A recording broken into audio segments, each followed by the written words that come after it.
We're going to start our divide and conquer algorithms with what might be considered a degenerate form of divide and conquer, searching in an unsorted array using linear search.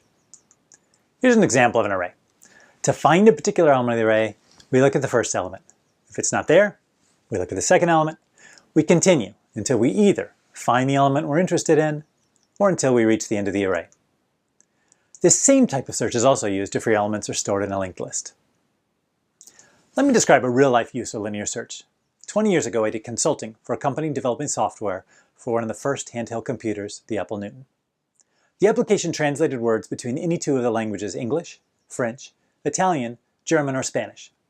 Its data was stored in 5 parallel arrays. So for example, car was in English at the second position. In Spanish, car is auto, so the second position of the Spanish array contained auto. The program would take the user's input word, along with from in 2 languages. Then it'd search through the corresponding from array, English for example, if trying to translate car from English to Spanish. If it found a match, it'd return the element at the same index location in the target language. For a small dictionary of 3 words, as in this example, this linear search was quick. However, I was brought in as a consultant to speed up the application. When the user clicked on the translate button, it'd take 7 to 10 seconds to retrieve the translated word. An eternity as far as the user was concerned. There were about 50,000 words in the dictionary, so on average, it took 25,000 word checks in order to find a match. In the next video, I'll show you how we sped up this application using binary search. The problem statement for linear search is as follows. Given an unsorted array with n elements in it and a key k, find an index I of the array element that's equal to k. If no element in the array is equal to k, the output should be not found. Note that we say an index rather than the index to account for the fact that there may be duplicates in the array. This might seem pedantic, but it's important to be as careful as possible in specifying our problem statement. The well-known solution to this problem is a linear search. Iterate through the array until you find the chosen element. If you reach the end of the array and haven't yet found the element, return not found. We can construct a divide and conquer recursive algorithm to solve this problem.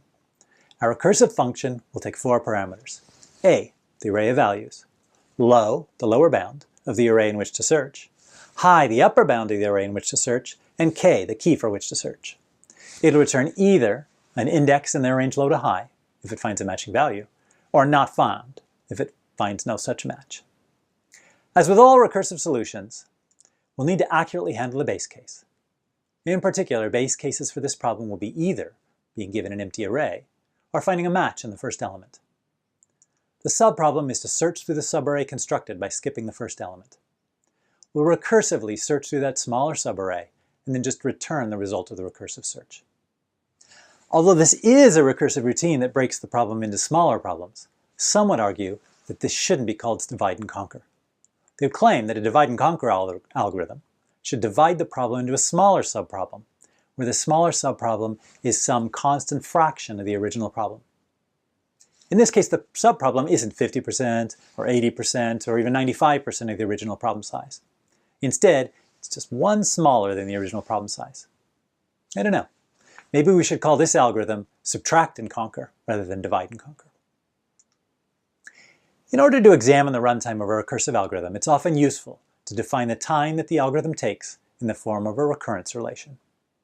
A recurrence relation defines a sequence of values in terms of a recursive formula. The example here shows the recursive definition of the values in the Fibonacci sequence. You can see that we define the value for the nth Fibonacci as the sum of the preceding 2 values. As with any recursive definition, we'll need 1 or more base cases. Here, we define base cases when evaluating f of 0 and f of 1. From this recursive definition, we've defined values for evaluating f of n for any non-negative integer n. The sequence starts with 0, 1, 1, 2, 3, 5, 8, and continues on. When we're doing runtime analysis for divide and conquer algorithms, we usually define a recurrence relation for t of n, where t stands for the worst case time taken for the algorithm, and n is the size of the problem. For this algorithm, the worst case time is when an element isn't found, because we must check every element of the array. In this case, we have a recursion for a problem of size n, which consists of a subproblem of size n minus 1 plus a constant amount of work. The constant amount of work includes checking high versus low, checking a at low equals key, preparing the parameters for the recursive call, and then returning the result of that call. Thus the recurrence is t of n equals t of n minus 1 plus c, where c is some constant. The base case of the recursion is that in an empty array, there's a constant amount of work, checking high, less, and low, and then returning not found. Thus t of 0 equals c. Let's look at a recursion tree in order to determine how much total time the algorithm takes. As is normal, we're looking at worst case runtime, which will occur when no matching element is found.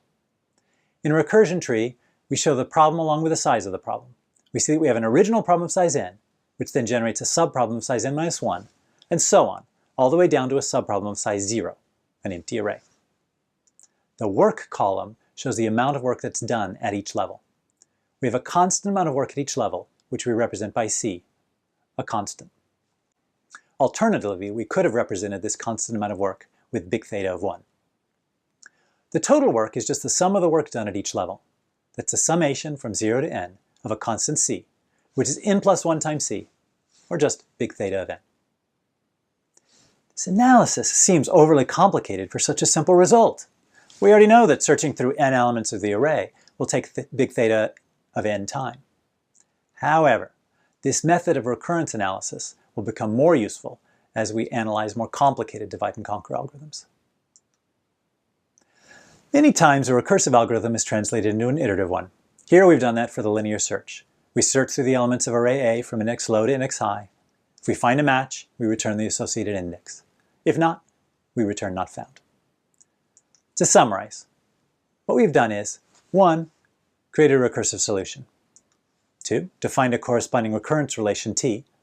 3. Solved t of n to determine the worst case runtime. And 4. Created an iterative solution from the recursive one.